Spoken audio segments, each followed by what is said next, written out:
Muy buenos días, hermanos. Abran sus Biblias, por favor, en Apocalipsis capítulo 9, versículos 13 y 14. Estamos en la segunda serie del libro de Apocalipsis, la serie de las 7 trompetas. Y hoy nos corresponde iniciar o introducir la sexta trompeta de esta segunda serie, donde estamos desarrollando los 3 últimos ay, es decir, las trompetas más terribles o terroríficas de juicio de Dios sobre la humanidad. Hemos estado diciendo que la segunda serie de trompetas tiene que ver con los juicios de Dios que vienen sobre los impíos, pero que no son juicios escatológicos, es decir, no son juicios finales que están por venir, sino son juicios que han sucedido desde Génesis hasta este momento de la historia de la redención. Es decir, son juicios sucesivos, dosificados, que a lo largo de la historia de la humanidad han acontecido de parte de Dios, específicamente sobre las naciones que no tienen el temor de Dios. El versículo que nos corresponde hoy dice: el sexto ángel tocó la trompeta y oí una voz de entre los 4 cuernos del altar de oro que estaba delante de Dios, diciendo al sexto ángel que tenía la trompeta: desata a los 4 ángeles que están atados junto al gran río Éufrates. Este texto, al igual que otros textos del Apocalipsis, ha sido objeto de tergiversación por varias posturas del Apocalipsis, y la mayoría de ellos dicen cosas que no son correctas y ponen el énfasis en la parte final del texto y no en la parte introductoria del texto, que es donde debemos poner el énfasis nosotros. Entonces vamos a procurar hacer una revisión del texto y hacer un análisis detallado para ver cómo sacamos el provecho correspondiente de esta sexta manifestación o este sexto toque que se da en el trono celestial. El título que le hemos puesto a la enseñanza en esta mañana es Entre los cuernos, que es lo que se va a describir en el versículo número 13. El sexto ángel tocó la trompeta. Sexto ángel toca la trompeta. Se va a escuchar una voz y vamos a comenzar a entender toda la descripción que se hace sobre el juicio, que cada vez se pone más agudo o más intenso o más severo. A medida que avanzan los toques, vamos a ver la intensidad y la extensión también de los juicios de Dios sobre la humanidad. Pareciera que un toque prevé que el posterior va a ser más fuerte y más devastador sobre la sociedad hasta que lleguen los juicios finales. Nosotros tenemos que ubicarnos un poco en la historia. Este texto que nos corresponde hoy al final nos va a hablar del gran río Éufrates. Y yo quiero que nos ubiquemos un poco en esa descripción que nos va a hacer ese texto.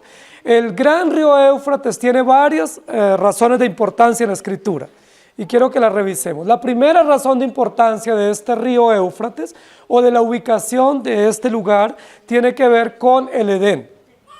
Si ustedes van a Génesis capítulo 1 y capítulo 2, dice la Biblia que del Edén salía un gran río que se llama el río Éufrates. 4 ríos había en el Edén. Acá hay 4 ángeles, ¿cierto? Pero de esos 4 ríos, uno de ellos, o el más conocido o el más importante para la región, es el río Éufrates. Es un río caudaloso, un río muy importante que surge y que regaba parte del huerto del Edén, donde fue puesto Adán y Eva en el comienzo de la historia de la redención. Entonces, la primera razón de importancia del río Éufrates, por la cual es mencionado aquí, es porque tiene que ver con el Edén. ¿Sí? Su mención aquí no es una mención tangencial, es una mención central que tiene que ver con la historia de la redención y con el origen de la historia de la redención y con el origen del pecado. ¿Dónde sucedió el primer pecado? Al lado del gran río Éufrates, el primer homicidio, al lado del gran río Éufrates, que era cerca donde fue creado el hombre y donde fue puesto en el Edén. Esa es la primera razón de importancia. Ahí se da el origen del pecado, ahí se muestra la maldad del hombre y ahí se muestra también las primeras promesas de redención junto al río Éufrates. Otra razón de importancia del río Éufrates es el desarrollo de Babilonia. Uno de los imperios poderosos más fuertes que hubo en la antigüedad, además del caldeo, fue el imperio babilónico. El imperio babilónico, donde viene Nimrod, cierto que la Biblia lo va a mencionar, donde hubo una sublevación de los hombres contra Dios, ¿se acuerdan? Que fue llamada Confusión o Babel, en Nimrod o Babilonia, fue al lado del gran río Éufrates. Es decir, en el Éufrates estaba Babilonia o Mesopotamia, que fue el origen de las religiones paganas o el origen de la confusión de género y de la confusión del hombre contra Dios y de la confusión de la idolatría y de la perversión. Babel, donde el hombre se junta en contra de Dios para crear una gran torre y tener un nombre, Babel estaba construido en Babilonia, es decir, al lado del gran río Éufrates. Primera razón de importancia del Éufrates es el Edén, donde Dios crea al hombre y lo pone a que lo administre. Segunda razón de importancia, allí se desarrolló Babilonia o Mesopotamia, donde surge todo el politeísmo antiguo y todas las confusiones y toda la hostilidad que viene en contra del pueblo de Dios. Y tercera razón de importancia del río Éufrates. Cuando los judíos fueron llevados cautivos a Babilonia por los sirios y los asirios, la Biblia dice que los ataron o los pusieron junto al río Éufrates y allí lloraban los judíos y se lamentaban porque querían regresar a su tierra después de 70 años, pero no los dejaban porque estaban custodiados. Y ellos se hacían junto al río Éufrates, ¿a qué? A lamentarse y a llorar diciendo cuánto añoramos nuestra tierra y cuánto añoramos los símbolos judíos como el templo, la Pascua, el sistema sacerdotal, pero no podían porque estaban cautivos y estaban literalmente presos o secuestrados junto al río Éufrates. Entonces el río Éufrates tiene muchísima importancia en la historia de la redención. Básicamente la razón de la importancia aquí tiene que ver con el pecado, ¿sí? El pecado que se da en el Edén, ¿sí? El pecado que se da en Babilonia, en Babel, y luego el pecado que se da con la esclavitud que hacen los imperios de retener a los judíos contra su voluntad para traerles juicio. Recordemos que la serie de las trompetas es una serie de juicio, y juicio que viene contra los enemigos del pueblo de Dios. Entonces las tres razones de importancia por la cual se menciona el Éufrates aquí tienen que ver con razones de juicio que vienen contra los impíos porque se levantan contra Dios. En el Edén se levantaron contra Dios, en Babilonia también, en Nimrod, y luego en el Éufrates cuando tienen cautivo el pueblo de Dios. Entonces no es inusual o no es pasajera o no es cualquier cosa que se menciona aquí, el gran río Éufrates. Sin hacer alegoría pudiéramos decir del gran río de maldad, ¿cierto? O de perversión o de confusión que viene en contra del pueblo de Dios, pero cómo Dios juzga oportunamente a los enemigos del pueblo de Dios para defender a su pueblo y para mostrar que Él es justo y que Él es severo. Entonces, son muchas las razones de la mención. Y yo quiero que miremos algunos textos. Génesis 15, 18 dice, en aquel día hizo Jehová un pacto con Abraham diciendo, a tu descendencia daré esta tierra desde el río de Egipto hasta el río grande, el río Éufrates. Es decir, el río Éufrates era el límite occidental del pueblo de Dios, de la tierra del pueblo de Dios. Era el límite que tenían y por eso Dios les da esa tierra como promesa a Abraham. Deuteronomios 11:24 dice, todo lugar que pisare la planta de vuestro pie será vuestro, desde el desierto hasta el Líbano, desde el río Éufrates hasta el mar occidental será vuestro territorio. Es decir, toda la región contigua a lo que hoy es Israel o Palestina hace parte de la tierra de la promesa, donde están hoy los iraquíes, los iraníes o los musulmanes, hace parte de la tierra de la promesa que Dios dio a Abraham y a toda su descendencia. Y luego Salmo 137:1 dice, junto a los ríos de Babilonia, allí nos sentábamos y aún llorábamos acordándonos de Sión, es decir, junto al río Éufrates. Pero el texto que nos ocupa hoy, su centralidad no tiene que ver con el Éufrates. Su centralidad tiene que ver con lo que acontece en el cielo. Porque para que haya juicio tiene que haber un juez y tiene que dictarse justicia. Y para que haya un juicio y un juez tiene que haber un trono y un altar. Y nosotros sabemos que el único altar legítimo es el altar de Dios en el trono celestial. que el único juez legítimo y el único código justo sobre el cual se establece justicia es la palabra de Dios en el trono celestial. Por eso, en lugar de ocuparnos del Éufrates, nos vamos a ocupar hoy de lo que acontece en el cielo. Ya sabemos qué acontece acá. ¿Qué acontece acá según la quinta trompeta? Un mar de maldad, ¿cierto? Una nube espesa de contaminación, una perversión devastadora que gobierna los tronos, los reinos, los imperios, que es seductora, que trae muerte, veneno y destrucción. Pero ¿qué es lo que acontece en el cielo mientras en la tierra hay maldad? ¿Qué acontece? Versículo 13. El sexto ángel tocó la trompeta y oí una voz de entre los cuatro cuernos del altar de oro. El sexto ángel tocó la trompeta y oí una voz. Eso ha sido reiterado en las trompetas anteriores. El ángel toca como llamando la atención o como poniendo el orden sobre los oyentes y luego se escucha una voz. Recapitulemos diciendo que los 7 ángeles aparecen mencionados en el trono de Dios, en la presencia de Dios en el cielo. Y esos ángeles dijimos que representan la perfecta corte de Dios que se reúne para presenciar los juicios sucesivos de Dios sobre la historia. El sexto ángel tocó la trompeta y oí una voz. Hermanos queridos, recuerden que cuando dijimos o hablamos de las trompetas en el cielo, tenemos necesariamente que relacionar esas trompetas con los cuernos. Porque las trompetas antiguas no eran trompetas de plata, como en la época del rey Salomón. Eran trompetas de cuernos, o cuernos de animales, de becerros, o cuernos de vacas, cuernos de ganado, generalmente vacuno. De ahí se sacaban los cuernos que eran usados para los militares o que eran usados en los palacios para advertir algún edicto que se iba a leer públicamente entre los súbditos. En este sentido, cuando dice allí el sexto ángel tocó la trompeta, permítame reemplazarlo, el sexto ángel tocó el cuerno, o hizo sonar el cuerno, y recuerde que esa mención es muy interesante para nosotros en el Apocalipsis, porque cuando hacemos la mención al cuerno, necesariamente tenemos que hablar de un animal muerto, para que se pueda extraer el cuerno y se pueda usar para efectos de este propósito, de advertir o llamar la atención o anunciar una victoria, que era uno de los usos que se hacía de los cuernos. El sexto ángel tocó la trompeta o tocó el cuerno y oí una voz. Lo primero que yo quiero que nosotros recordemos en esta mañana es que estamos ante un evento judicial. Una de las cosas más impresionantes en la Escritura y en la historia de la redención tiene que ver con la justicia.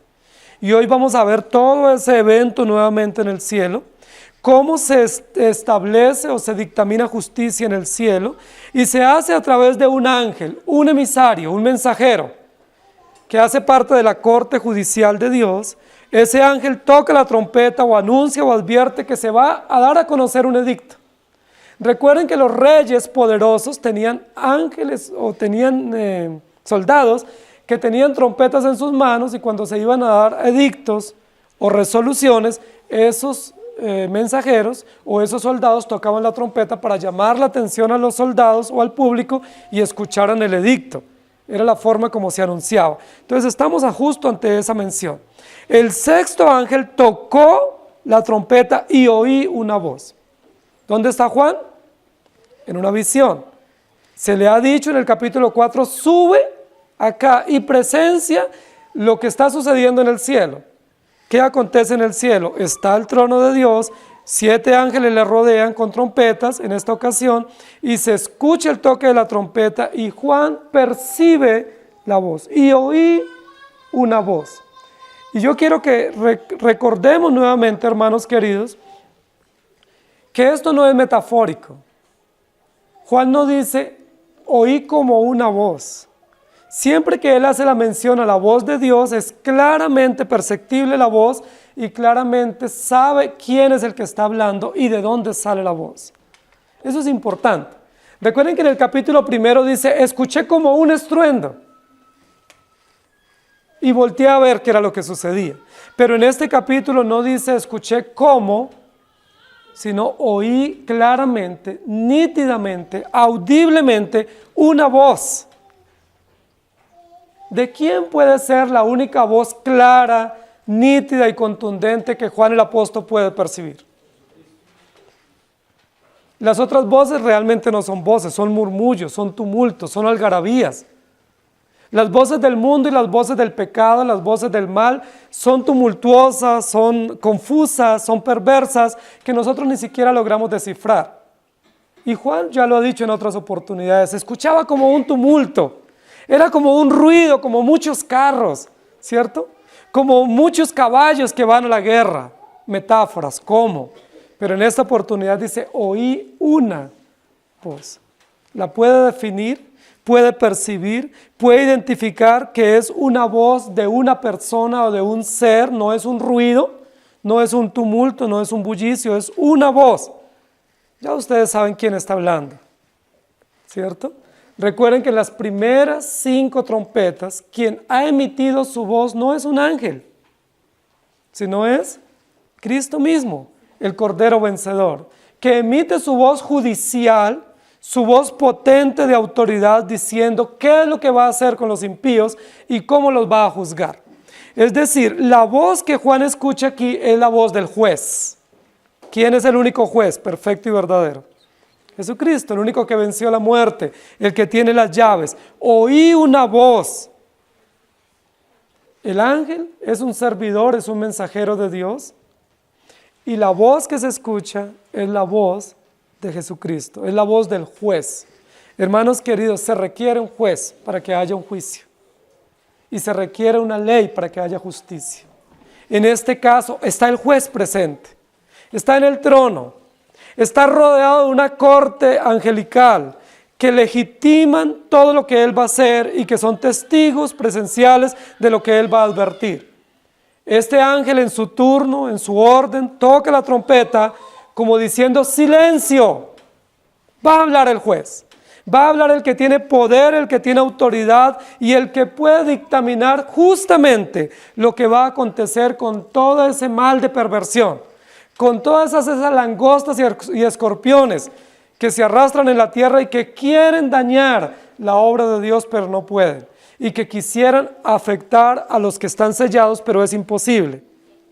Escuchen lo que va a decir. Y Juan dice, y yo oí esa voz. Es interesante que el toque de la trompeta es simplemente un toque, ¿sí? Es un bocinazo, es un trompetazo. No es un musical, no es un concierto de trompeta lo que se va a dar en el cielo. Lo interesante aquí no es la música, lo interesante es la voz del que va a hablar en este momento, que es el juez de toda la tierra. Aquí no es importante ni el ángel ni la trompeta, aquí es importante la voz que se va a escuchar.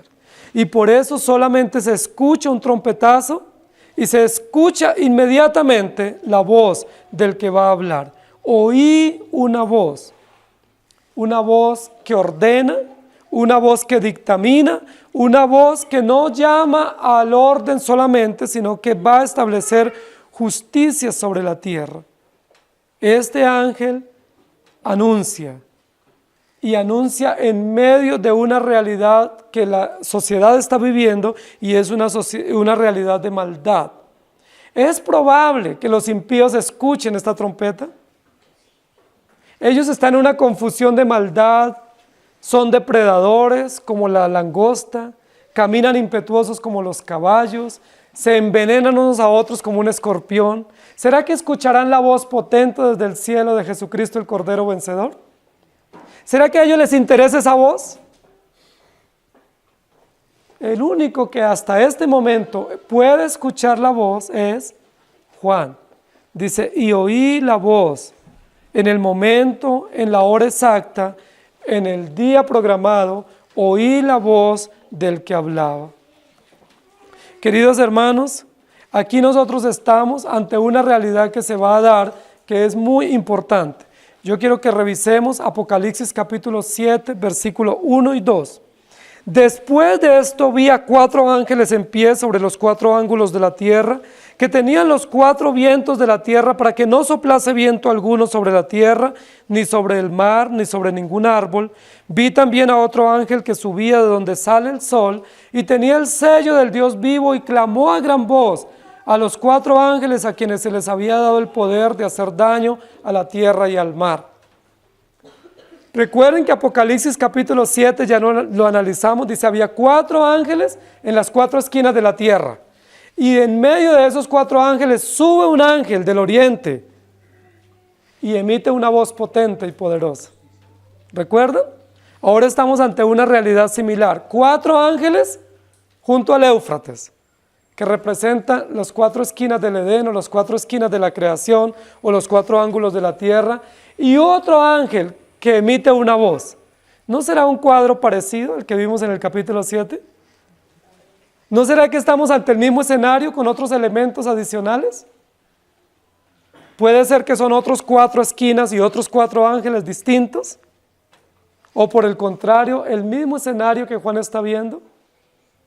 4 ángeles que han sido detenidos de desatar la ira o desatar la justicia de Dios sobre los impíos. Y que en esta oportunidad, en el sexto sello, en la sexta trompeta, van a ser desatados. Dice que están deteniendo los 4 ángulos de la tierra, es decir, están listos, aguardando el momento, la hora, la circunstancia, cuando Dios les diga, pueden desatar toda la ira de Dios sobre los impíos. En el capítulo 7 están listos y en el capítulo 9 van a ser sueltos. ¿Serán los mismos? Yo creo que son los mismos. Yo creo que son los mismos y yo creo que ese quinto ángel o esa quinta voz o ese quinto ser que se levanta en medio de o entre los 4 es la voz de Cristo, juez supremo por excelencia, que está presente no solamente en el cielo sino en la tierra y que conoce el corazón del hombre y que puede no solamente mostrarnos lo que hay en el corazón del hombre, sino establecer juicio y justicia. Apocalipsis capítulo 20, versículo 8 dice, y saldrá a engañar a las naciones que están en los 4 ángulos de la tierra, a Gog y a Magog, a fin de reunirlos para la batalla, el número de los cuales es como la arena del mar. Saldrá para engañar. Queridos hermanos, no tenemos duda que quien va a hablar aquí en este sexto sello es Jesucristo, el juez. No hay duda. No hay confusión. No pudiéramos distraernos diciendo que va a hablar alguien distinto, o que es un ángel, o un enviado, o un apóstol, o un emperador. Sencillamente tenemos que concluir que aquí en este texto, versículo 13, la voz que se escucha es la voz de Jesucristo. ¿Por qué lo sabemos? Porque en las 4 o 5 toques anteriores quien ha hablado es Jesucristo. Es decir, Él es el que está hablando, emitiendo juicios. En segundo lugar, porque Él es el que oficia como sumo sacerdote, como Rey Supremo en el altar del tabernáculo. Y tercero, porque todo lo que rodea este escenario, ángeles, trompetas, cuernos, 24 ancianos y los testigos oculares de la iglesia, nos muestran que el único que puede hablar en el cielo con autoridad y derramar juicio sobre los hombres en la tierra no son los ángeles, sino Jesucristo, el Hijo de Dios. El versículo continúa diciendo, el sexto ángel tocó la trompeta y oí una voz de entre los 4 cuernos del altar de oro que estaba delante de Dios. Esa mención ya es un poco conocida por nosotros. ¿En medio de dónde está esa voz? ¿De dónde sale esa voz? Juan no vio a nadie en esta oportunidad. Oyó. ¿Qué oyó? Una voz. ¿De dónde sale la voz? De en medio, de entre los 4 cuernos del altar de oro que estaba delante de Dios. Hermanos queridos, tenemos que ubicarnos en el tabernáculo.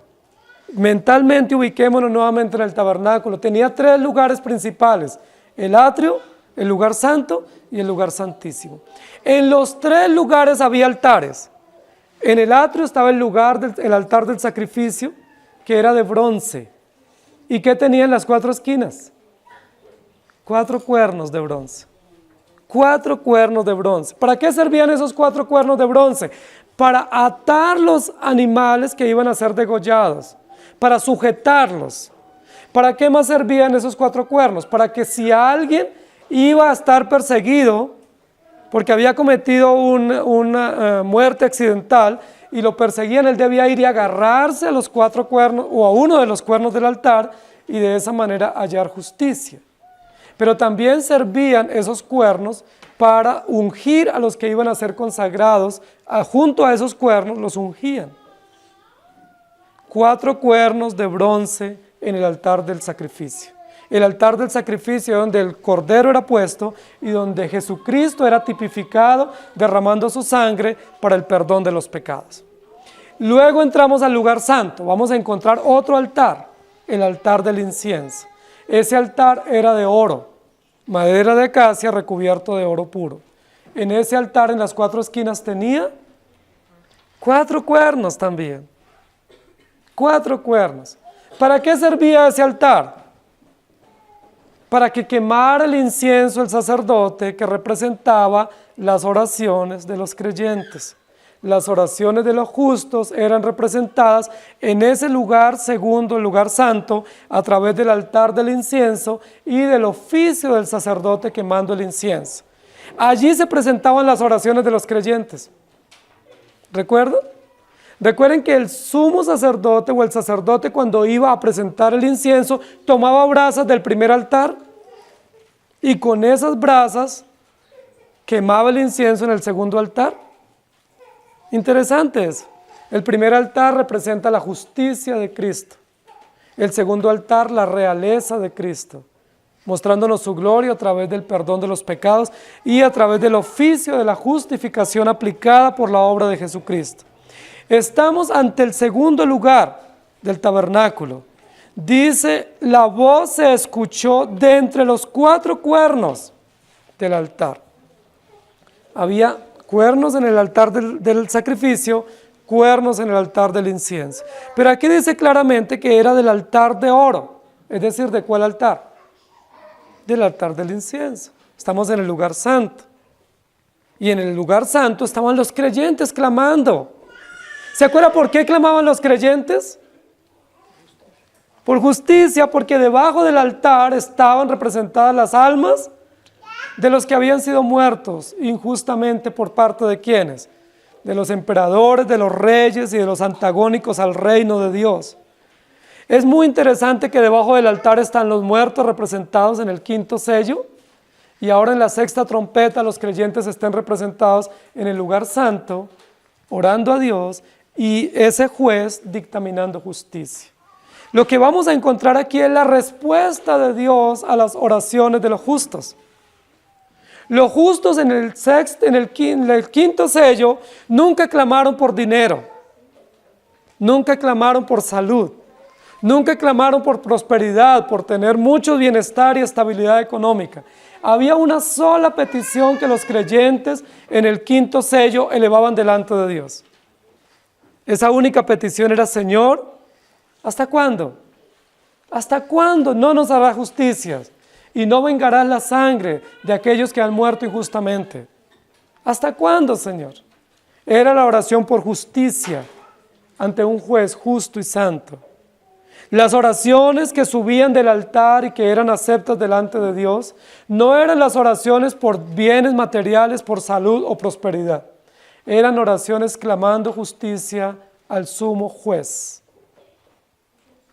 Y lo que vamos a ver aquí en esta trompeta es que se escucha una voz en medio de los 4 cuernos. ¿Quién es el que está hablando? Jesucristo. ¿Quiénes están representados en ese lugar santo? Los creyentes. Los creyentes que claman de día y de noche pidiendo justicia. Los creyentes que sufren la hostilidad del pecado y la oposición del mal. Los creyentes y la iglesia que tiene que enfrentarse a ese mar de maldad turbulento, de las langostas, de los escorpiones, de los caballos y de todo ese mal descrito en la 5ª trompeta. Los creyentes ahí están, reunidos en el altar, junto en el lugar santo, clamando a Dios, esperando la respuesta. Y Juan dice, y oí una voz. Es algo así como está la respuesta de parte de Dios. Dios va a responder a su pueblo que clama y que sufre las injusticias de una nación pagana, de gobiernos injustos, de leyes injustas. Dios responde, pero la respuesta no nos llega por correo electrónico. La respuesta no nos llega a través del gobierno, la respuesta nos llega a través del templo, en el lugar santo, donde los creyentes se reúnen sin cesar a clamar a Dios y a esperar respuesta. Oí una voz en medio de los 4 cuernos del altar. Recuerden que dijimos al comienzo del estudio de Apocalipsis que esta visión Juan la tuvo el día del Señor, es decir, en un culto. Es todo un culto donde Juan está presenciando la visión y lo que nos está diciendo es, aquí los creyentes en el día del Señor, ¿qué hacen? Se reúnen. ¿A qué se reúnen los creyentes en el día del Señor? A adorar al Señor, a confiar en Él, a clamar por su justicia y a recibir respuestas de parte de Dios. Y aquí está la respuesta. Oí la voz entre los 4 cuernos del altar de oro que estaba delante de Dios. La pregunta es, ¿por qué no se escucha la voz en los 4 cuernos del altar de bronce? Pudiera escucharse también. Pero ahí se escucha la voz del Cordero que muere. Todo ha sido consumado. Toda la obra ha sido cumplida en el altar de bronce, de tal manera que en el altar del incienso los creyentes disfrutan o se les aplica la obra de la redención. Los creyentes no se reunían para adorar en el altar del sacrificio. Los creyentes se reunían para adorar en el altar del incienso, en el lugar santo, en el lugar donde ya no había más sacrificio, sino que se iban a confiar en el sacrificio obrado por Jesucristo. Pero claramente aquí hay mención a los 2 altares, porque quien está hablando fue quien murió en el primer altar y está vivo en el segundo altar, en medio de su pueblo, en medio de las oraciones de su pueblo, representado a través de los carbones encendidos y de la fragancia del incienso quemado que representa la obra de la redención. Entre los 4 cuernos del altar de oro que estaba delante de Dios. Ahora llama mucho la atención que estos 4 cuernos del altar de oro estén delante de Dios. Porque el altar no estaba realmente en el cielo. ¿Dónde estaba el altar? En el tabernáculo, ¿cierto? Estaba primero en Jerusalén, primero portátil, ¿cierto? En el desierto, y luego en Jerusalén. Ahí estaba el tabernáculo, ahí estaba el templo, y estaban todos estos lugares de adoración, y toda esta simbología. Pero dice aquí claramente que estos 4 cuernos del altar de oro estaban delante de Dios.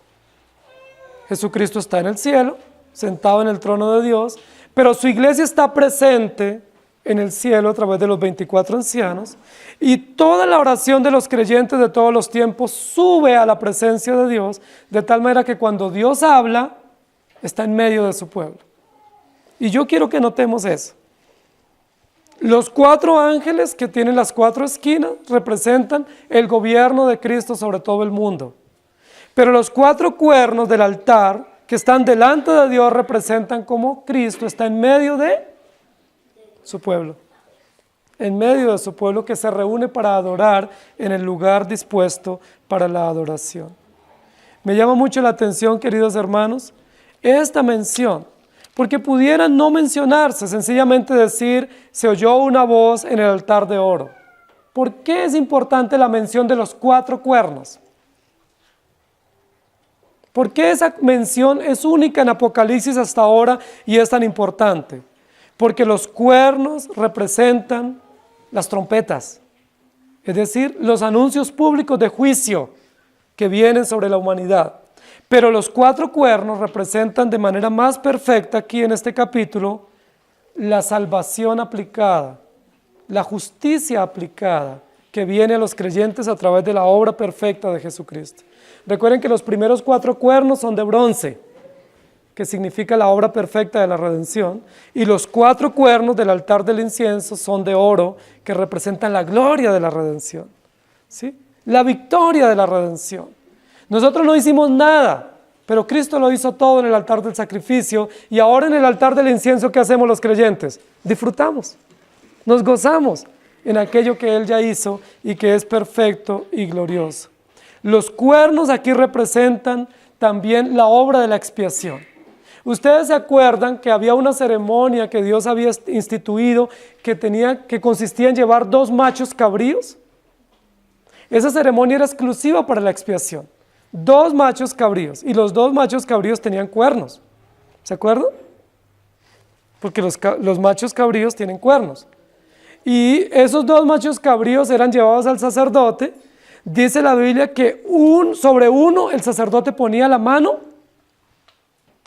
y lo despachaba. Lo mandaba al desierto y quedaba vivo. Y sobre el otro era ofrecido en sacrificio. Son 2 machos cabríos que están representados aquí porque en este altar era donde se hablaba o se informaba la expiación que los creyentes disfrutaban por Cristo Jesús.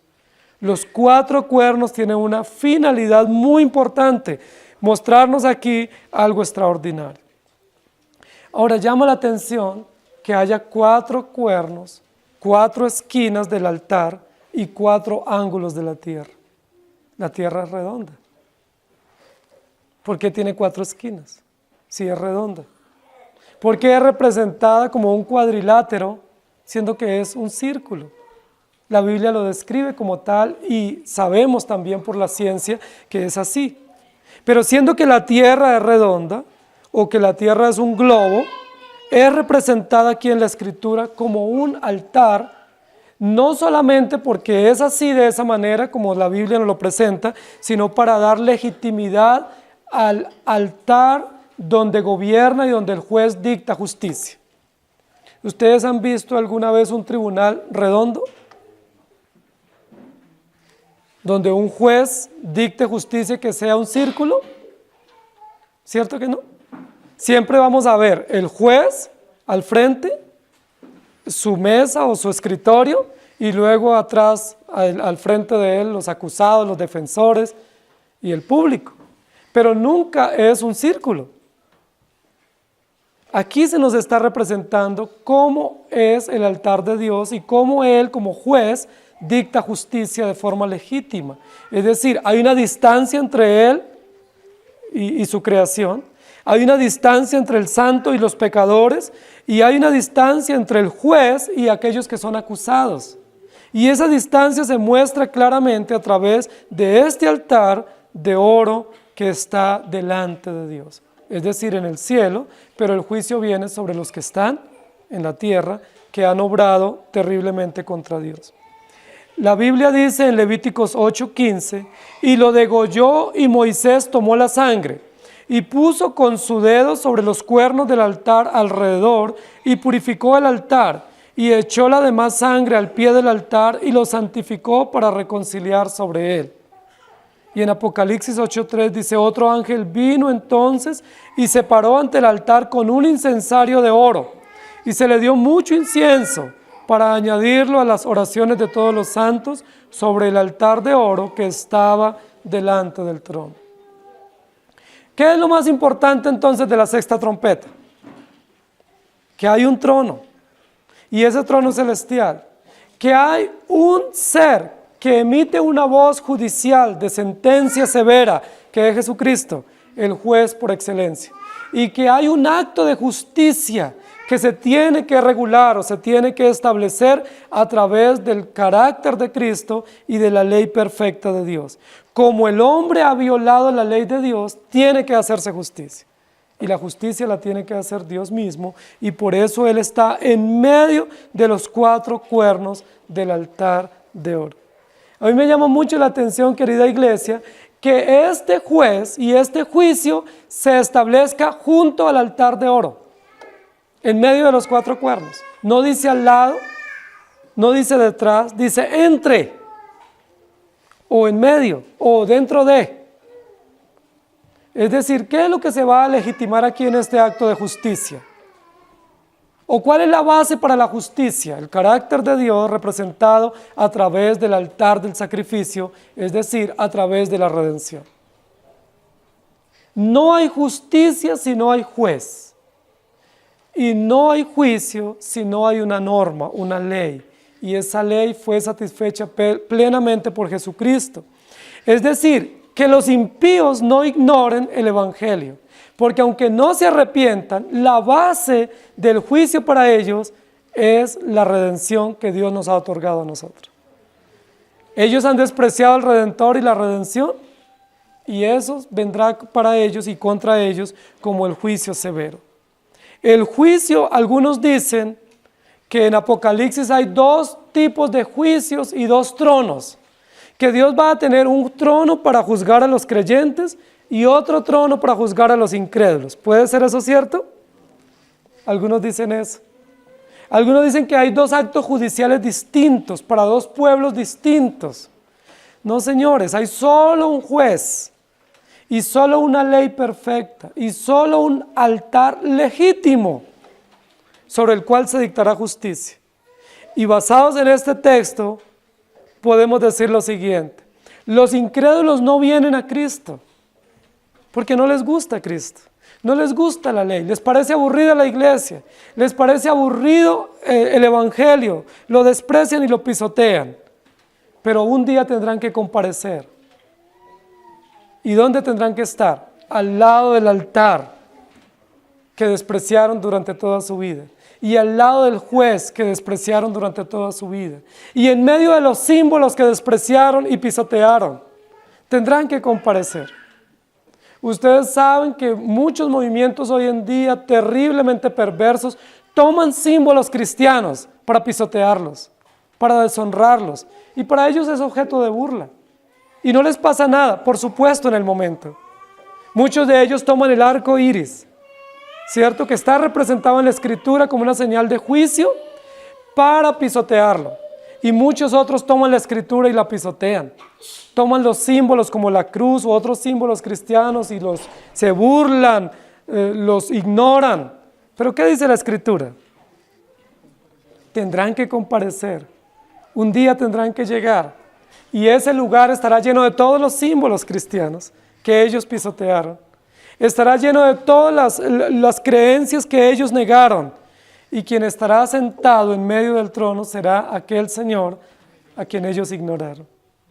Terrible. Terrible que cuando tengan que encontrarse en allá, se encuentren con aquel a quien ellos más odian y desprecian. ¿Y quiénes serán testigos de ese acto de juicio? Los creyentes. Dice la Biblia que las 12 tribus se sentarán a juzgar y que los creyentes presenciarán el juicio contra los incrédulos, para que no nos quepa duda. No tenemos derecho a ser testigos, porque hemos sido salvos por gracia, pero un valor agregado de esa redención incomparable es que presenciaremos el juicio y veremos como Dios dice a los de la izquierda: malditos al fuego eterno, y luego a los de la derecha: bienvenidos.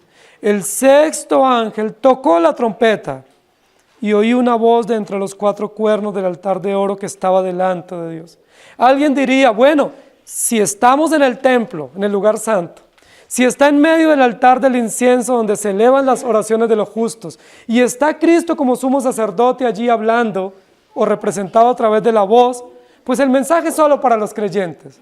No, señores, las 7 trompetas es el mensaje para los incrédulos. Ellos no lo van a oír, pero ¿quiénes lo tenemos que oír? Nosotros. Y al oírlo nosotros tendremos esperanza, porque no hay impunidad, porque hay justicia, porque Dios está a favor de su pueblo. Él no tiene que salir a otro escenario a anunciarle a los incrédulos que se arrepientan. ¿Sabe desde dónde Él llama a los incrédulos al arrepentimiento? Desde su santo templo.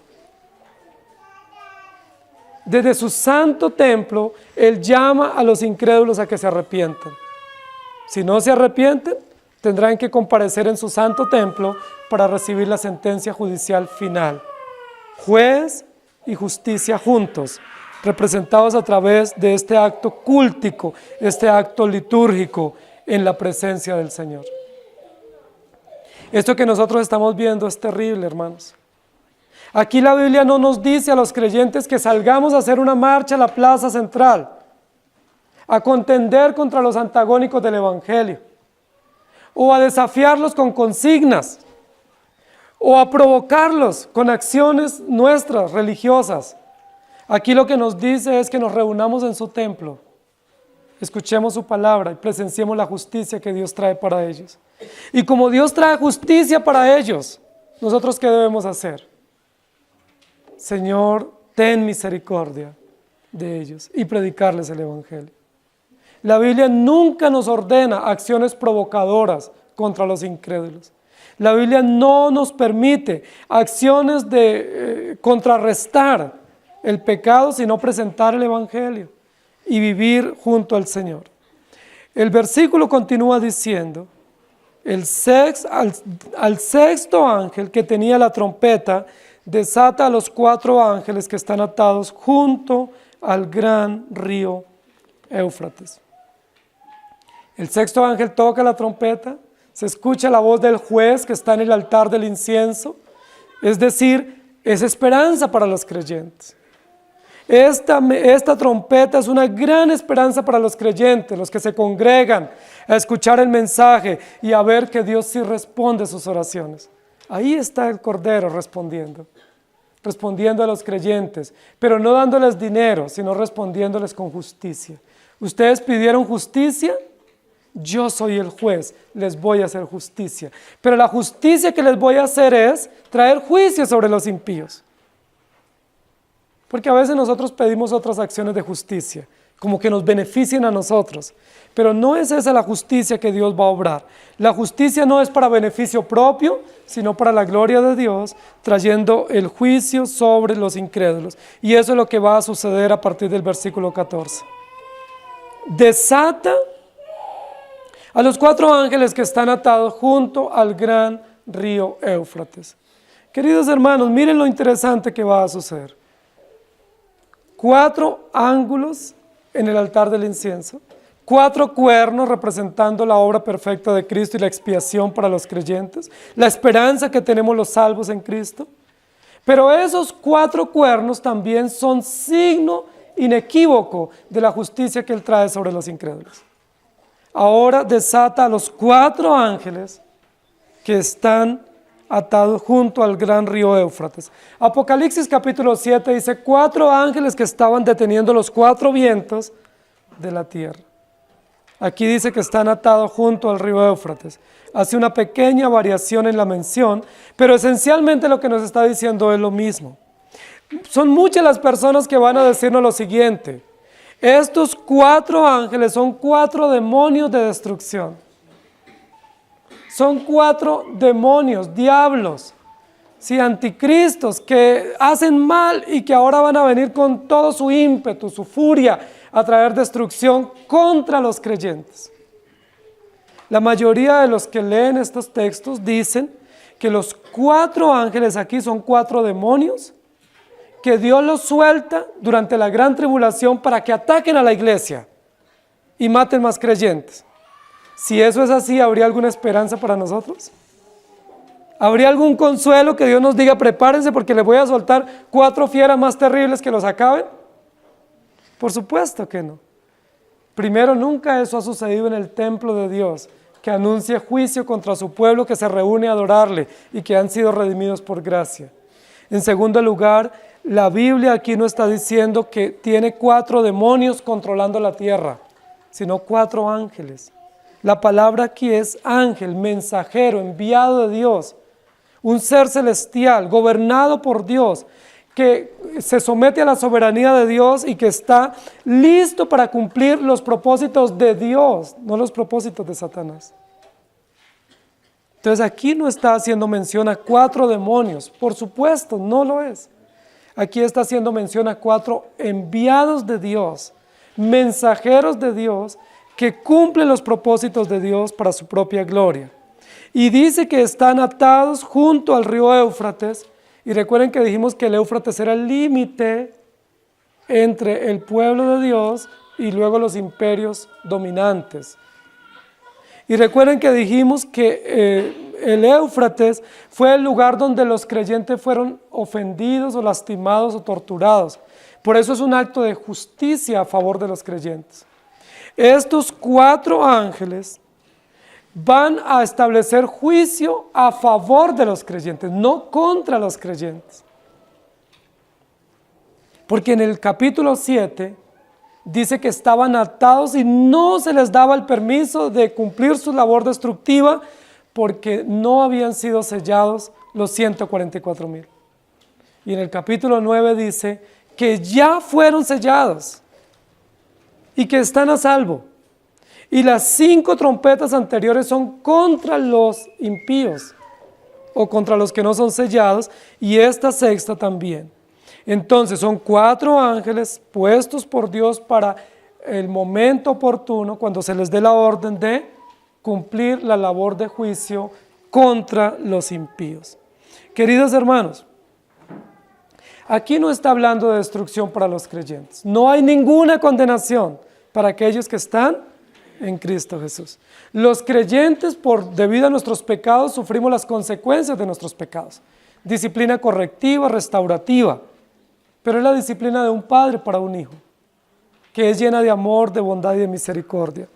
Pero el juicio que está dándose aquí sucesivo es contra los incrédulos, que es inclemente, es severo y que no tiene misericordia, porque misericordia es para los creyentes.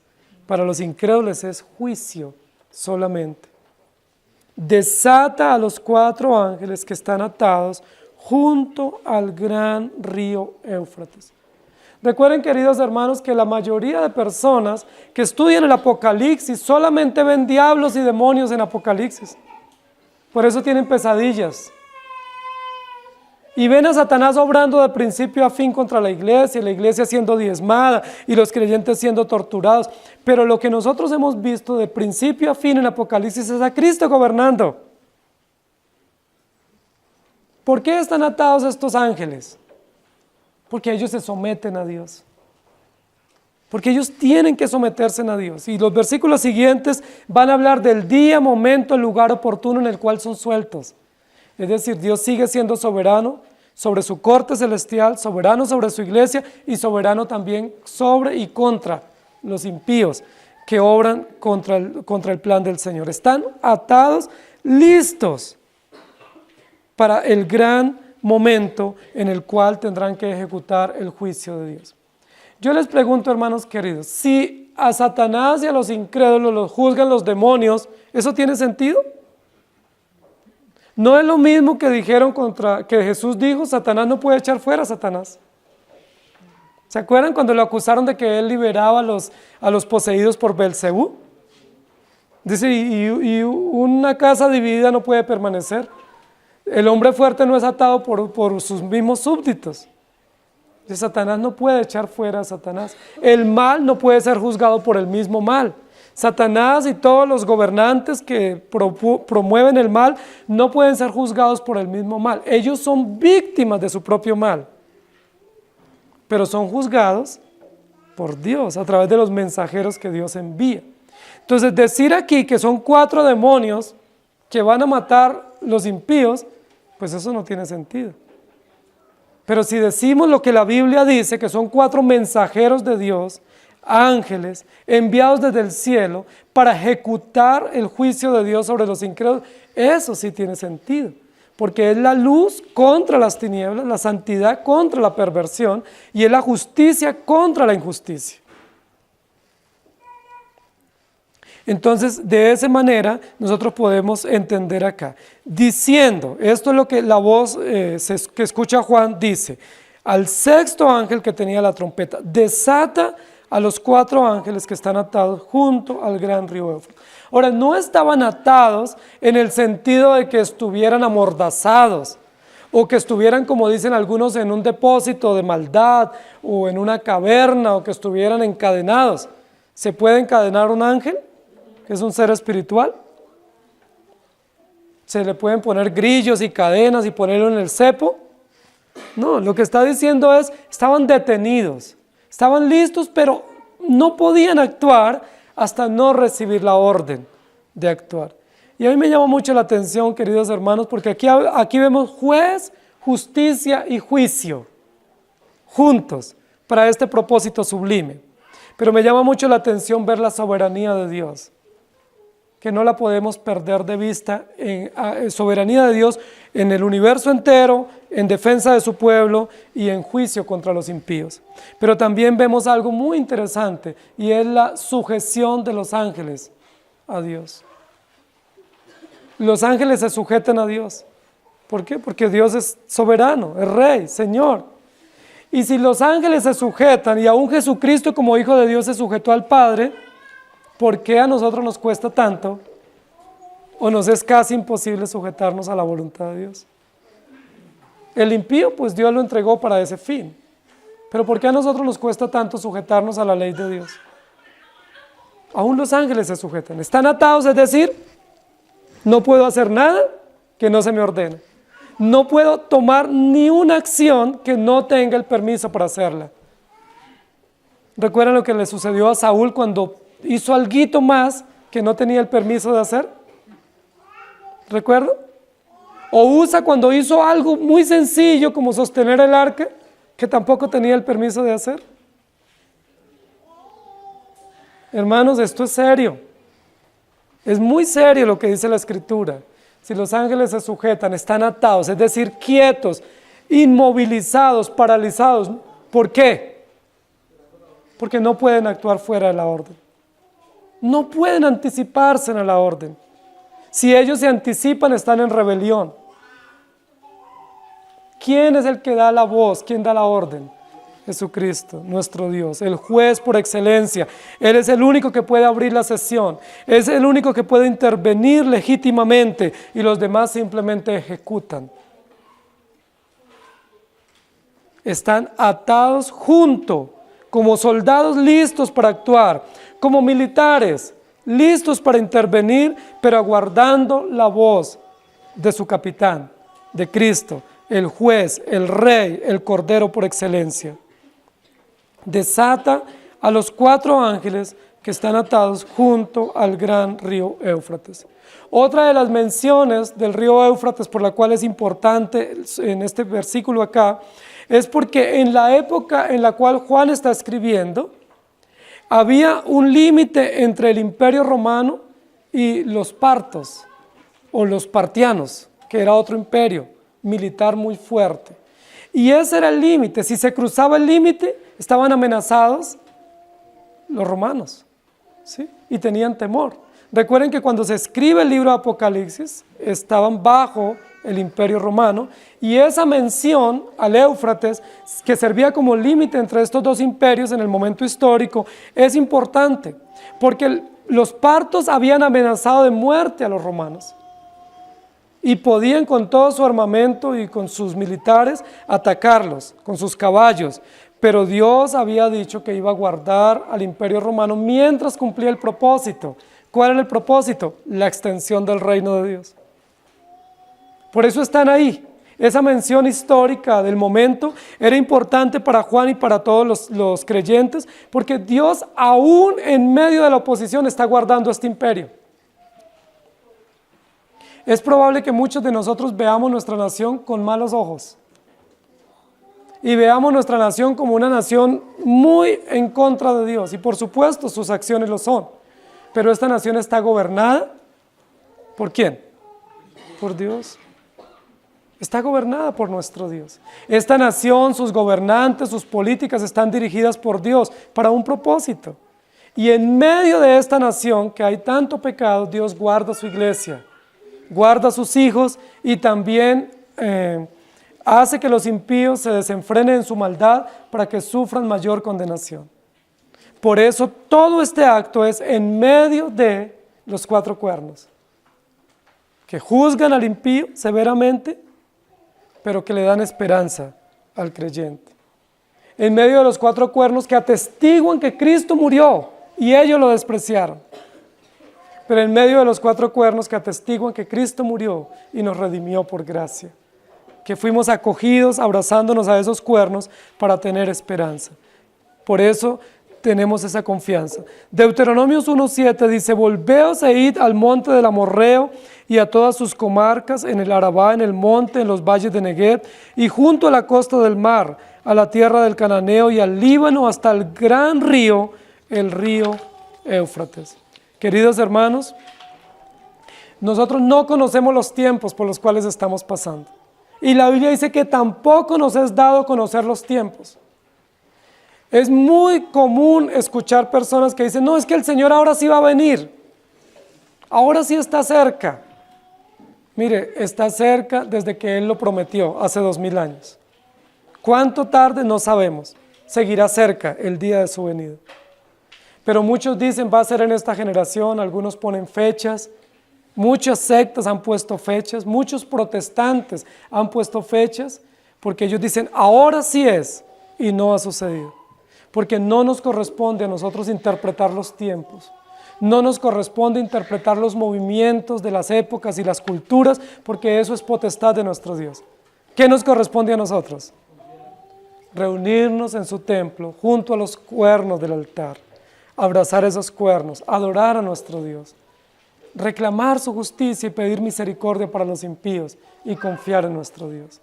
Porque ese Señor, justo y poderoso, que está en medio de los 4 cuernos, dictando justicia contra los impíos, antes de hacerlo, dijo que nuestros pecados habían sido perdonados. En ese mismo altar, ese mismo juez dijo, tus pecados te son perdonados, ni yo te condeno. Vete y no peques más. Esa es la esperanza para nosotros. Nosotros tenemos esperanza al lado de esos cuernos. Nosotros los podemos abrazar y quedarnos allí gozados o gozosos. ¿Por qué? Porque Cristo perdonó nuestros pecados. Pero el impío, ver esos cuernos es terrorífico, porque significa juicio y condenación sin misericordia para él. Que el Señor nos ayude y que vivamos en medio de los 4 cuernos del altar, al lado de nuestro Dios. Amén. Señor, gracias por darnos esperanza a través de tu palabra. Gracias por recordarnos otra vez la redención que en Cristo Jesús has obrado sin ninguna obra de nuestra parte. Gracias por recordarnos que nosotros no te elegimos a ti, sino que tú nos elegiste a nosotros y nos congregaste en ese lugar santo, donde tu pueblo se reúne para adorarte y para disfrutar de la fragancia de la redención. Gracias porque esos 4 cuernos y ese altar del incienso nos recuerdan que tú primero moriste en la cruz y que nos hallaste dignos por tu gracia de perdonarnos nuestros pecados. Y gracias porque ahora ese mismo altar que sirve como testigo de la redención y como esperanza cristiana, es el mismo altar que sirve como advertencia de juicio implacable sobre los incrédulos. ¿Cuánta esperanza nos das a nosotros al escuchar tu voz en este 6º toque y saber que no te has olvidado de tu pueblo, que sigues en medio de tu pueblo defendiéndolo, guardándolo, y que tú eres el que pones el límite entre tu pueblo y los incrédulos, y que tú no permitirás que ninguna arma forjada contra los creyentes prevalezca. Gracias por recordarnos que hay ángeles puestos por ti para guardar a tu pueblo y preservarlo y defenderlo, para que no se destruya la familia, no se destruya la iglesia y no se destruyan las naciones, porque hacen parte de tu plan supremo. Gracias, Señor, porque nuestro llamado no es provocar a los impíos. Nuestras acciones tienen que ser llenas de misericordia, presentando el Evangelio por si tú les das la oportunidad de arrepentirse. Estos 4 ángeles, estos 4 cuernos, este altar de oro, nos recuerdan que aún hay esperanza de salvación para los incrédulos y que nosotros somos llamados a predicar las buenas nuevas.